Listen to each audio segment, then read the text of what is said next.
With a gun in her hand, Addie Polk apparently shot herself in the chest as deputies were knocking on her door with eviction papers in hand. This dramatic increase in mortgage fraud cases was the canary in the mine. It was the warning. This was money chasing people. This was not somebody looking for a loan. It was all designed to maximize profits for all of the different players.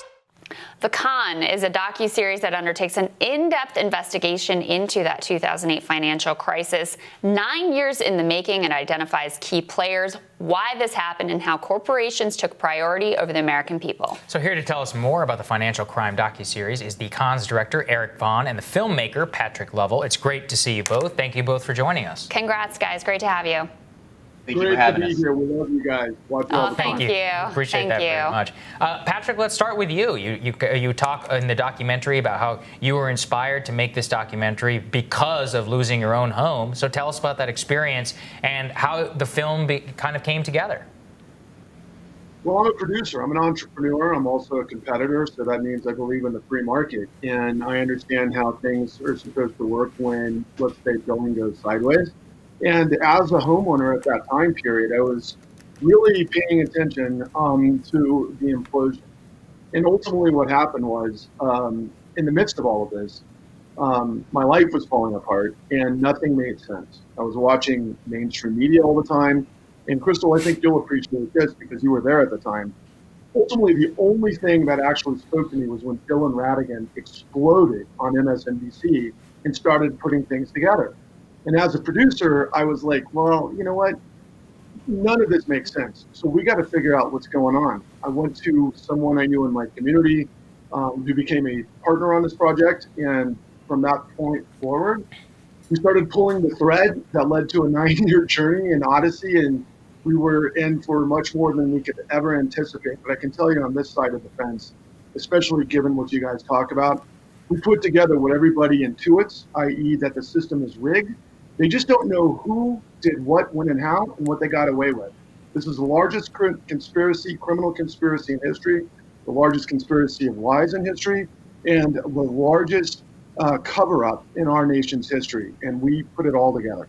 Yeah, I mean, Dylan was one of the most salient voices on that issue. It's funny, on this show, we've actually found that some of our best guests, most frequent guests, are people who really cut their teeth during that crisis because, Eric, it has shaped so much of the landscape since then and so much of how we all think about politics, economics, corruption, and all of those things. What are some of the strings that you were able to pull here? What was the story that you wanted to tell and expose that hasn't been told yet? Well, I mean, for me, it was very clear once we started gathering information that this wasn't an economic or a financial documentary. It was a true crime documentary. And that's how I wanted to build it. And so the central story of the Con, the central personal story, is that of Addie Polk. There's a bit of her on the clip that you just showed. And when we discovered her, what we discovered was that she was sort of a prototypical victim of both predatory lending and mortgage fraud. And so she ended up becoming critical in that regard. As we followed the story, we discovered that there was a task force in Summit County that had somehow managed to actually successfully prosecute a small version of the same set of crimes that was happening nationwide. And when we found that, it became clear that the direction of the documentary was to go and try to understand, are these crimes that we're seeing nationwide the same things that we saw in Akron? And if they are, why was Akron able to prosecute it, but somehow the Department of Justice wasn't? Mm-hmm. And that became like the main thing that we were trying to uncover. Yeah, and Patrick, that really was, I mean, so mystifying to people at the time in 2009, whenever you saw, I mean, all this mass financial fraud, and you saw the bailouts, and you saw so much more. And the Obama administration, I mean, more than anybody, really just tried to kind of sweep it all under the rug and move on. I mean, let's talk about that. It seems like such a central part of the story. Well, that's the point, and you get it right all the time. I watch you all the time, and I'm like, boy, what could these guys do if they understood what we have? And now here we are talking to you. It's amazing. Look, Crystal, you just asked the question, how is this different? The bottom line is, guys, everything that's come out on the financial crisis, honestly, is wrong. There's a lot of fantastic work. In fact, the people that I follow very closely and intersects with our, actually our development are folks like David Dan, folks like Matt Taibbi. And of course, I pay close attention to Matt Stoller. You put all of those guys together, and everything that they're talking about ultimately led us in the direction to be able to find really all the heroes of this madness. Because right now, the biggest conundrum for people is to understand, well, wait a second, aren't we supposedly a nation of laws?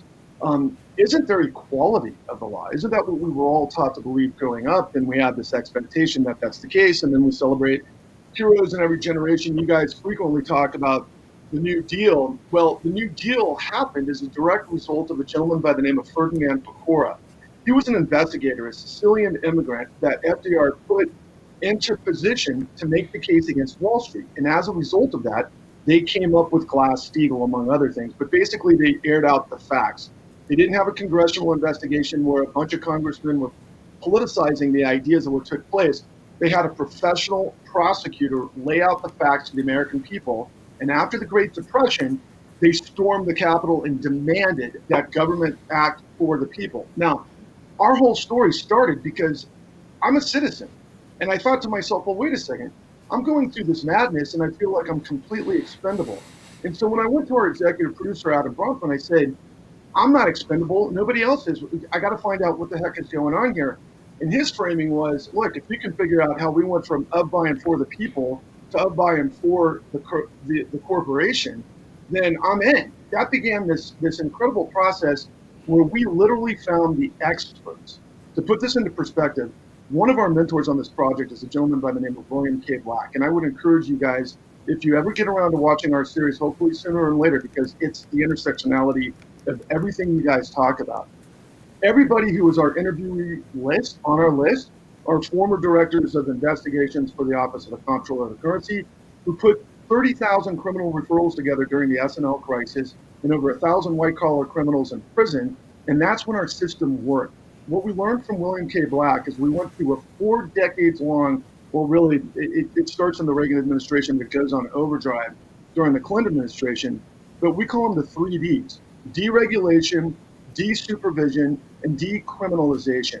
What that means is these guys above the line, I'm talking about people with access, people with power, people connected to the heavy power, which is finance in this country, they do not operate like the rest of us. So, for example, if I lie to the government, it's perjury.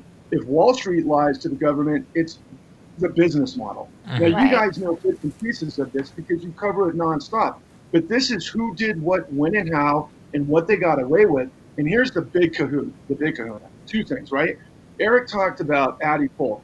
She's a 91-year-old African-American widow who, on the day that the sheriff came to evict her from a house that she lived in for 4 decades, she shot herself in the chest 5 times.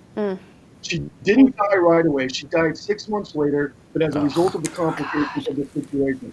But when she committed suicide, well, she did it because she didn't want to be homeless. But she was actually targeted by this system.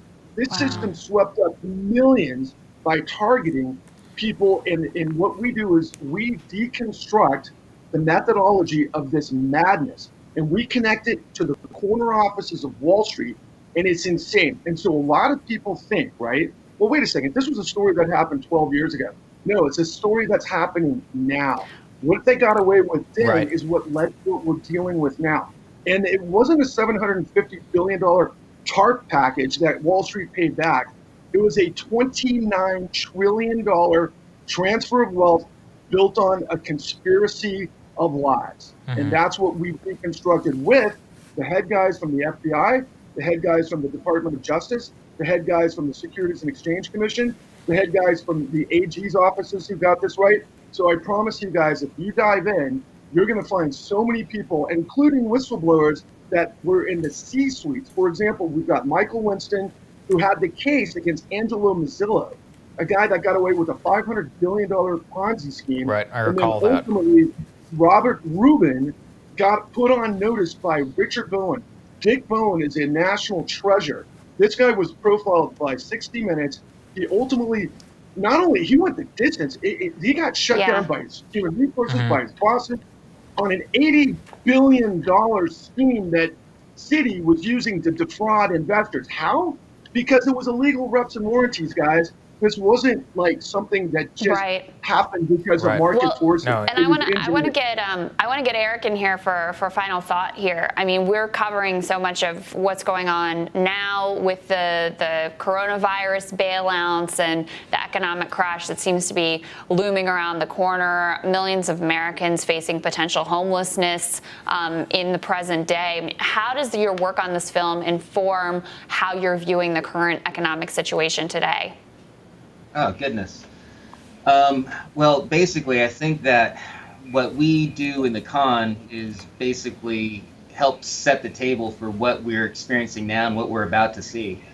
I mean, so many of the headlines today is about like the upcoming foreclosure crisis, the upcoming eviction crisis. I mean, these are things that are central to our. I mean, why are so many different people, like already homeless at this point? Well, a lot of them were made homeless from 2008, and probably Right. the biggest thing that has super relevance to today, especially considering some of the news coming out of Kentucky, is how this affected the pensions, and how so many pensioners that are like facing the cliff, probably about 2025, are so because of 2008, and then everything that's happening, and of course you see the corruption out of Kentucky, and it's just what we're living is kind of just the current iteration of everything that happened in 2008 and before. Yeah, such an important point. Quickly, Eric, where can people watch the film? We will be on Facebook Live on August 5th at 8 o'clock. We will also be doing a virtual screening series. So if you find your local theater website, you'll be able to find us and download us there and watch us there. Highly encourage Fantastic. everybody to check out the entire series. It's a really great interview. Thank you so much for you both for bringing it to our attention, for coming on the show. Appreciate you guys. We appreciate you guys. Thank you. Keep up the good work. Thank you. Thank you, guys. you. Appreciate it. Thank you. We'll have more Rising for you after this.